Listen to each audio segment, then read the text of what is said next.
And now, it's time for another Dice Tower review with Tom Vasel. Hey folks, today we're taking a look at a game called Tetmithra. Comes in a sleeve, although you don't really need a sleeve. Comes in a tin. I'm not a big fan of tins, but Game Sapiens really puts their game in good tins. Game Sapiens is a company from Korea, and they've made some pretty good games. They've made some that weren't very good also. But this one has different color blocks and cubes. It has a very abstract feel. It has a feel of almost that it's an iOS app that you can play with a style game. Maybe there is an app for it, I don't know. In this game, I think you're robots trying to... Who cares? There's no theme. Abstract game, placing tiles on the board. Let me show you how it works.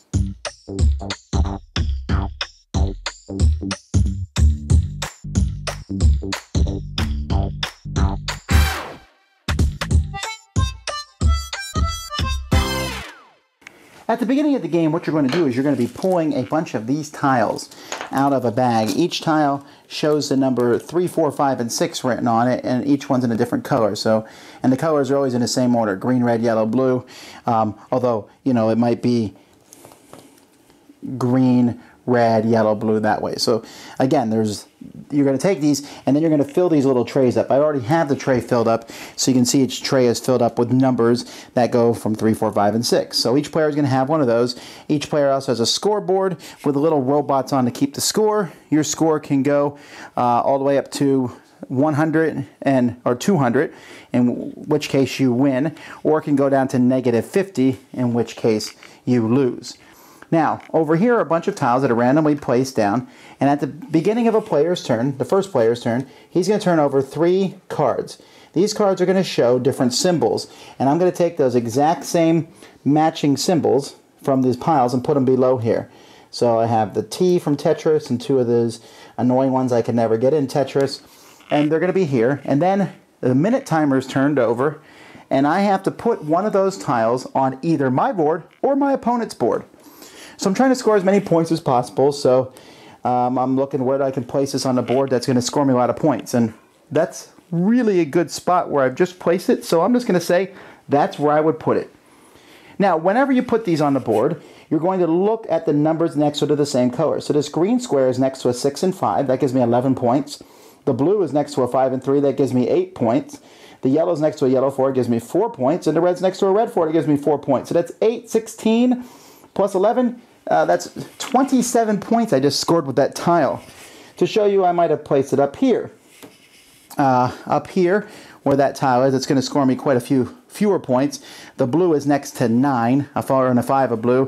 The green would get me 3, the red and the yellow would score me nothing. But I can rotate it, hopefully to try to find some better way of scoring. If I rotate it over here, for example, you'll see I get 7 points from blue, 7 points from green, and nothing from red and yellow. So that initial spot I had is really great. But I can also stick it on my opponent's board. Here I don't get positive points. Instead, my opponent gets negative points. So I might say, let's see, if I stick it here, he's going to lose 5 points, 4 points from the red, 8 points from the blue, and 9 points from the yellow. That's a pretty negative thing. And if you ever get your opponent down to -50, they automatically lose. If you ever get up to 200, you'll automatically win. The other ways that the game will end is if neither board can have any more placed on it. Because once these are placed on it, it's going to be hard to place future ones on it in such a way that you can really score anything, because you're going to be covering up all the different tiles on the board. And when you're done, you will take away one of these, the one that you used, and you'll draw a new one. Okay, there's a straight. By the way, straights are the easiest ones to visualize. But you only have a minute, so you need to get it out in a minute. If you don't get it out in a minute, you're not going to get any points. If we run out of these tiles, there's quite a few tiles in the game, but when you're down to only 2 of them left over, then the game will also end there too. And whoever has the most points is the winner. So that is the game. It is a very simple game in a sense. You're just drawing, but I'll tell you what, the visualization of this game can be very difficult. As I'm looking to put the tile on, I'm like, oh, does it go there? Does it go there? And you're trying to look at things, because you can't just put it on the board either. After a while, there's going to be tiles everywhere. You'd be messing things up, and you only have a minute.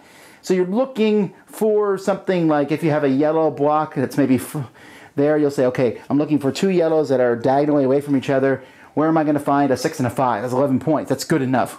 You know, if I can at least get 11, then I can at least have one spot I can put it when the minutes run out. And that I found is the best strategy. Find one spot where it will go decently, and then spend the rest of your minute looking for a better spot, and if you don't find it, put it in that one spot. There's not a lot to do on the other person's turn. Just hope they don't take a good point spot that you want it. But you can look at the two they haven't picked and start looking while they're using up their minutes. So essentially you have about a minute and a half because you're using part of your opponent's turn to look at the tiles.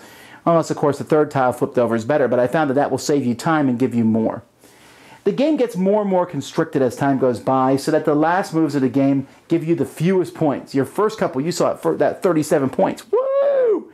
Okay, then in the game sometimes you're like, oh, 7. Whee! And it's not nearly as exciting, and I think that's maybe one of the flaws of the game, is that it gets less exciting as time goes by because you're trying to find that last place to stick pieces. As it is, it's a decent game. I don't think that there's any super excitement here. People will be playing it years to come. But it plays well. There's going to be lots of variety in how the boards are set up at the beginning. The pieces are pretty neat. It's a very colorful look. If you like things like online, the gem drops and I don't even know the names of all those games, but where you're trying to put things down in matching colors, I think people like that will like this game. It's only 2 players, but that's probably good for what it is. And that is Tetmithra. Dice Tower Judgment. Approved. Thanks so much for watching the Dice Tower videos. Find more great videos and reviews as well as our top-rated audio podcast at Dicetower.com. You can also find other great shows at Dicetowernetwork.com. I'm Eric Summerer, and you've been watching The Dice Tower. The Dice Tower is sponsored by Cool Stuff Inc., where you can find great games for great prices. Cool stuff in stock. Check them out at CoolStuffInc.com. Shut the door. Yeah?